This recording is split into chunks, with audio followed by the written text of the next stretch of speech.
آپ نے جو یہ نظارہ دیکھا ہے وہ کسی مغربی ملک یا امریکہ کا نہیں بلکہ سعودی عرب کے مرکزی شہر ریاض کا ہے۔ یہاں ہیلووین جیسی شیطانی تہوار کو بڑی دھوم دھام سے منایا گیا، جو کہ نہایت ہی افسوس کی بات ہے۔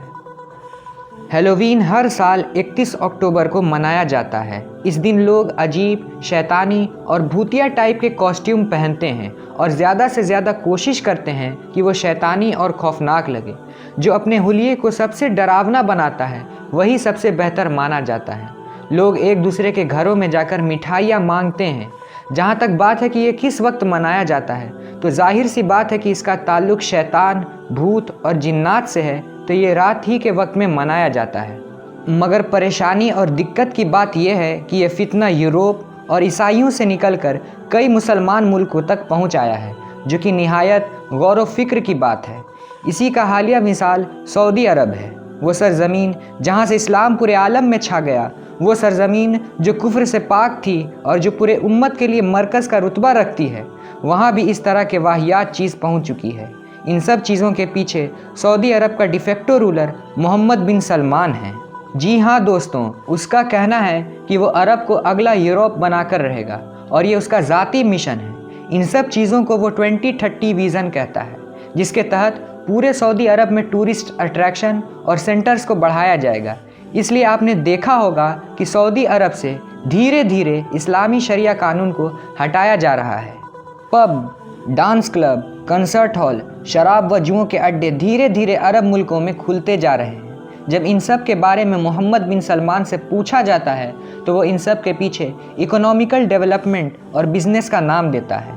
ان لوگوں کا کہنا ہے کہ اب عرب ملک صرف تیل کے کنویں پر ہی ڈیپینڈ نہیں رہ سکتے ہیں، انہیں فیوچر میں اپنے ملک کو چلانے کے لیے ادر سورس آف انکم چاہیے۔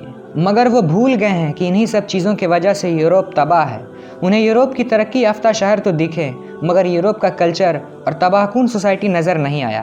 آج یورپ میں سب کچھ ہے، مگر وہ لوگ خود غرض ہو چکے ہیں۔ باپ کو نہ بیٹے کا، بیٹے کو نہ باپ کا فکر ہے۔ وہاں فیملی سسٹم پوری طرح سے برباد ہو گیا ہے۔ وہاں سوسائٹی نام کی کوئی چیز ہی نہیں ہے۔ ہر کوئی مست مولا نظر آتا ہے۔ یہی وجہ ہے کہ یہاں سب سے زیادہ جرم ہوتے ہیں۔ ان سب کو دیکھنے کے بعد بھی عرب ملک ان سب کو نظر انداز کر رہے ہیں۔ بس اتنا ہی نہیں بلکہ سبھی میں دوڑ شروع ہو گئی ہے کہ کون سب سے زیادہ ماڈرن بنے گا۔ یہ سب خرافات صرف عرب ملکوں میں ہی نہیں بلکہ ہمارے ملک میں بھی نظر آتا ہے۔ لوگ مزے اور جانے انجانے میں اس قسم کی بیہودہ، غلیظ اور شیطانی چیزوں میں پڑ جاتے ہیں، جبکہ ان سب کا دور دور تک اسلام سے کوئی تعلق نہیں ہے۔ آج سعودی عرب میں ہو رہا ہے وہ صرف شروعات ہے۔ اب سعودی عرب نیا سعودی عرب بننے کی راہ پر چل پڑا ہے، جس میں ہر چیز جائز ہوگی، کسی بھی غیر ملکی یا عام شخص کو پوری آزادی ہوگی، اور یہ سب کچھ وہاں کی حکومت کی مرضی سے ہوگا، جسے لیڈ محمد بن سلمان کر رہا ہے۔ پیسہ اور دنیا کے خاطر یہ عرب ملک اتنے گر چکے ہیں کہ انہوں نے بزنس کے نام پر کئی اسرائیلی کمپنیوں سے ڈیل کر لیا ہے۔